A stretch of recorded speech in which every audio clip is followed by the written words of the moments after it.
डोक्याला फडकं आपोआप बांधलं गेलं. ह्या नाचायला सुद्धा लागला. पाठीत वाकलेला ताट उभा राहिला. ह्या दाढी फुटली. हे कसं काय? हे काहीतरी वेगळंच आहे बाबा.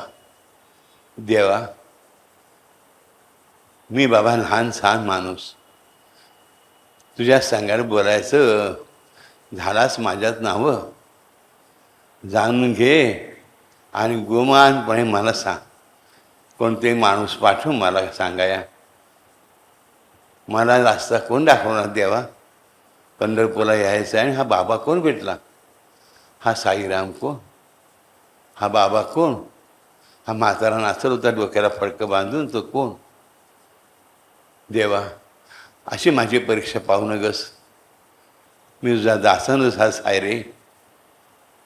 मी तुझ्या जन्माचा दासवून राहीन. प्रत्येक जन्म माझा तुझ्यासाठी राहील देवा. पण आज मला पंढरपुरात घेऊन जा. काही कर देवा, पंढरपुराला यायचं हवा. यायचं आहे, घेऊन जा. जाशील ना देवा?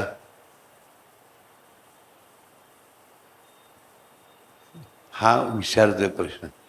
ह्याला उत्तराची अपेक्षा पण आहे. किती विश्वास आहे विचार करा. मी बरं विचारतो, मला उत्तर मिळणारच.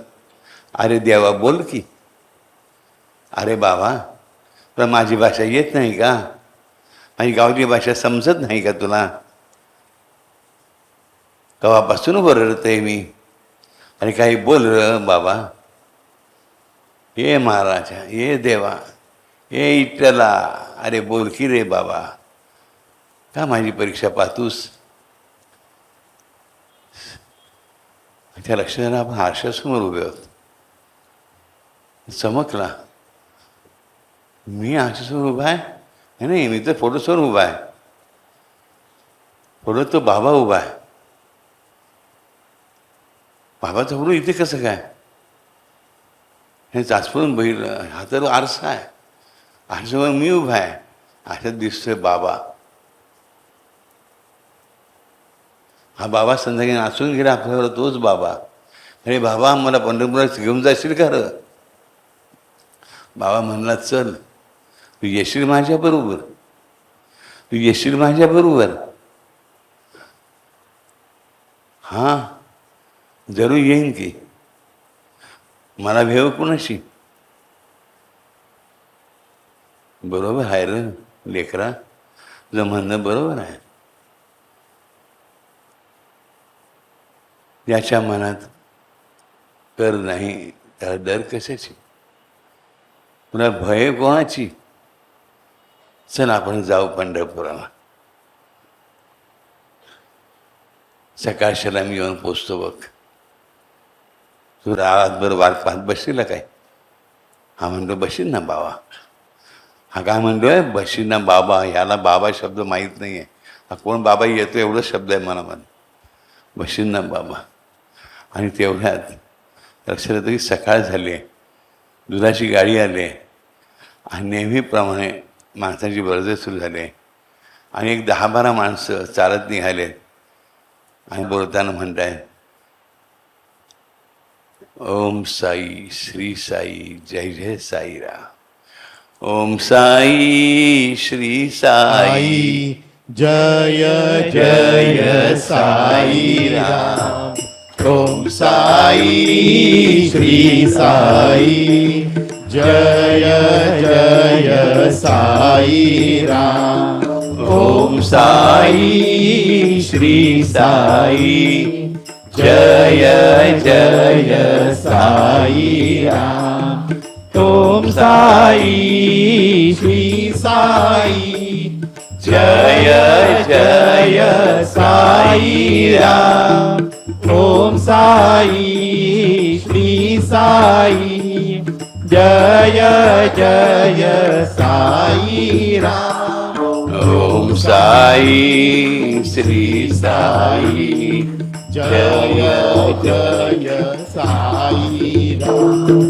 ओम साई, श्री साई, जय जय साईराम.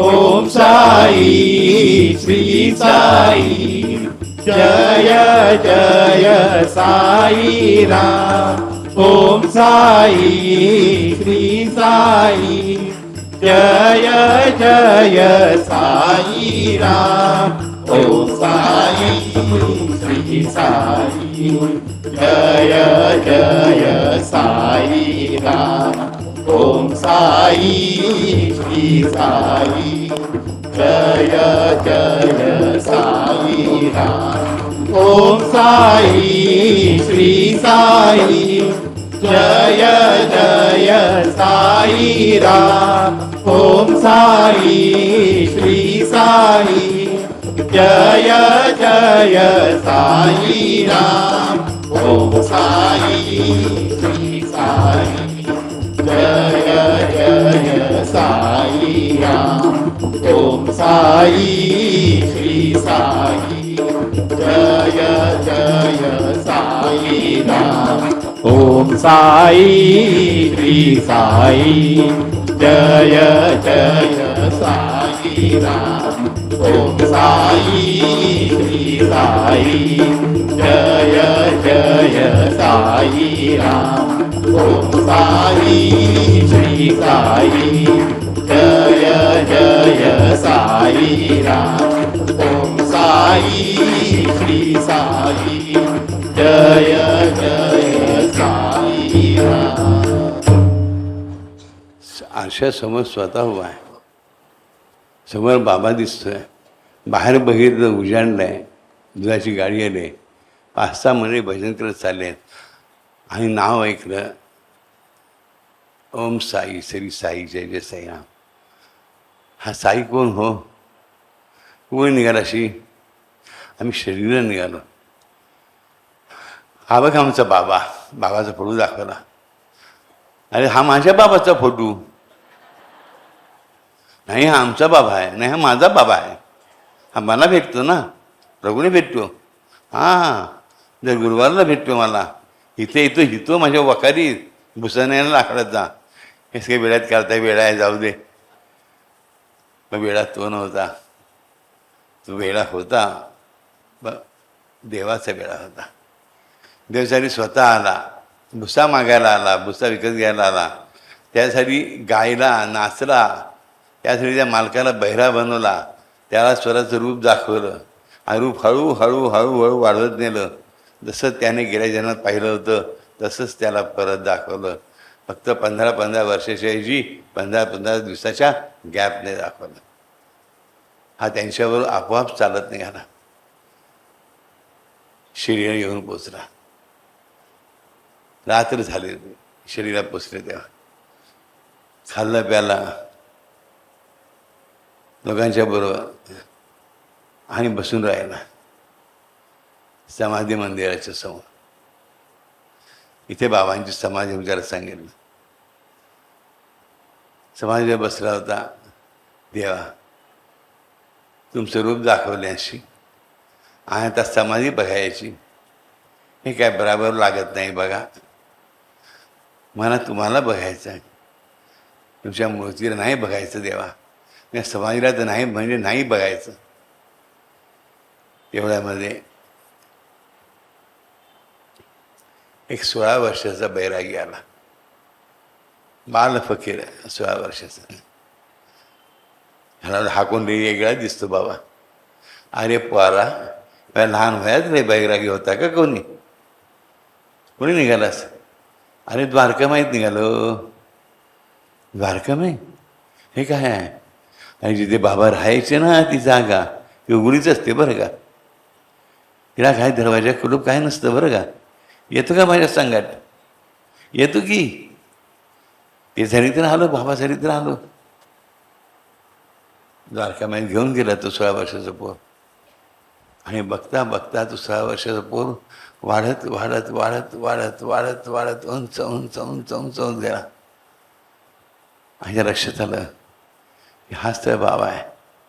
ज्या क्षणी विचार केला हाच तर बाबा आहे, त्या क्षणी नाही, हा तर माझा कमरेवर हात ठेवलेला विठ्ठल आहे. त्या काही ना, एका बाजूला दोन्ही हात पसरून मला मिठी घेऊ बघणारा बाबा, त्या बाजूला कमरेवर हात ठेवून माझ्यासाठी नाचणारा विठ्ठल खरं कोण, दिसतंय कोण, मी पाहतोय काय. तर एवढंच कळलं, माझा देव मला मिळाला, माझा देव मला मिळाला. ही आधीची सगळी रूपं त्याला आठवलेली ही 30 रूपं आहेत. माझ्या देवाची, माझ्या विठ्ठलाची, माझ्या बाबाची, माझ्या मायबापाची, माझ्या सद्गुरूची.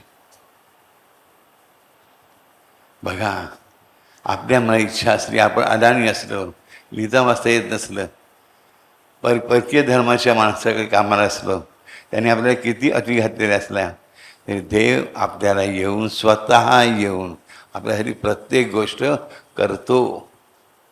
कधीही विसरू नका. आणि हे प्रत्येकासाठी सत्य आहे, प्रत्येकासाठी सत्य आहे. तो कोणालाच टाकत नाही, कोणालाच नाही. म्हणावं सांगतो, फक्त मनी नाही भाव आणि देवा मला पाव. देव बाजारचा भाजीपाला नाही रे, देव अशाने पावायचा रे. मनी नाही भाव आणि देवा मला पाव. मनी नाही भाव आणि देवा मला पाव. मनी नाही भाव आणि देवा मला पाव. मनी नाही भाव आणि देवा मला पाव. अरे मनी नाही भाव आणि देवा मला पाव. मनी नाही भाव आणि देवा मला पाव. देव असाने पावायचा नाही र, देव अशाने पावायचा नाही र. देव अशानं पावायचा नाही र. देव अशाने पावायचा नाही र. देव बाजारचा भाजीपाला नाही र. देव बाजारचा भाजीपाला नाही र. बाजारचा भाजीपाला नाही र. देव बाजारचा भाजीपाला नाही र. मनी नाही भाव आणि देवा मला पाव. मनी नाही भाव आणि देवा मला पाव. देव अशानं पावायचा नाही र. देव बाजारचा भाजीपाला, बाजारचा भाजीपाला नाही र. देव अशानं पावायचा नाही र. देव बाजारचा भाजीपाला नाही र. देव अशानं पावायचा नाही र. देव बाजारचा भाजीपाला नाही र. मनी नाही भाव आणि देवा मला पाव. मनी नाही भाव आणि देवा मला पाव. मनी नाही भाव आणि देवा मला पाव. मनी नाही भाव आणि देवा मला पाव. देव अशानं पावायचा नाही र. देव बाजारचा भाजीपाला नाही र. देव अशानं पावायचा नाही र. देव बाजारचा भाजीपाला नाही र. जी, देव अशाने मिळत नाही, देव बाजारचा भाजीपाला नाही. लक्ष ठेवा राजांनो. मनी नाही भाव आणि देवा मला पाव. मनात भाव पाहिजे. बघा, ह्या कांचनला माहीत नसतं साईरूप मिळालं, माहीत असलेलं विठ्ठल रूप मिळालं. दोघांनी त्याला कडेवर उचलून घेतलं. तुम्हालाही घेईन, का नाही घेणार? प्रत्येकासाठी वेगळं रूप घेऊन तो येऊ शकतो. प्रत्येकासाठी एक रूप पण घेऊन येऊ शकतो. एकाच वेळेस प्रत्येकासाठी लक्ष कोटी अब्जावधी लोकांसाठी कार्य करू शकतो आणि करत असतो. लक्षात घ्या. आपण आपल्या भक्तीच्या मार्गाने जायचं. अनेक लोकांचे प्रश्न मला गुरुवारच्या पेढीत येतात, बाबा मी शिर्डीला जाऊ का? काही लोकांनी असं सांगितलं की बाबा मुसलमान आहेत, बाबा काही सांगितलं बाबा हिंदू होते, हिंदू आहेत. शुक्ल यजुर्वेद माध्यंदिन ब्राह्मण शाखेमध्ये जन्म झालेला होता. त्यांचे कान टोचलेले होते आणि त्यांनी कधीच धर्म बदललेला नव्हता. बाबांचे वंशज अजूनही आहेत. पाथरी गावात त्यांचा राहता वाडा पण आहे, जुनं घर पण आहे, ते मंदिर पण आहे, त्यांचे नातलग पण आहे. आयुष्यामध्ये तेव्हा शिर्डीला जा. शिर्डीमध्ये बाबा आहे, समाधी आहे बाबाची, म्हणजे बाबा आहे. माझ्या समाधीची पायरी चढेल, दुःख हे हरेल सर्व त्याचे. अरे मग का लोकांचं ऐकून आपण आपला देव का बदलायचा? मनापासून सांगतो, पाथरीला जा, त्यांचं जन्मग्राम आहे, आनंद आहे. एवढ्याच आनंदाने शरीर जा ही त्यांची कर्मभूमी आहे. बरोबर. कोणाला काय बोलायचं ते बोलू दे, आपण कोणाला उत्तर देत बसायचं नाही, त्याच्यात सुद्धा वेळ घालवायचा नाही. आपण आपली भक्ती सोडायची नाही, कारण देव काही बाजारचा भाजीपाला नाही र. म्हणी नाही भाव आणि देवा मला पाव, देवा आशा न पावायचा नाही. देव बाजारचा भाजीपाला. मग खरं सांगू, भाजीपाला खूप महाग असतो, पण देव खूप स्वस्त आहे रे राजाला, खूप स्वस्त. कवडी मोलाने विकला जातो.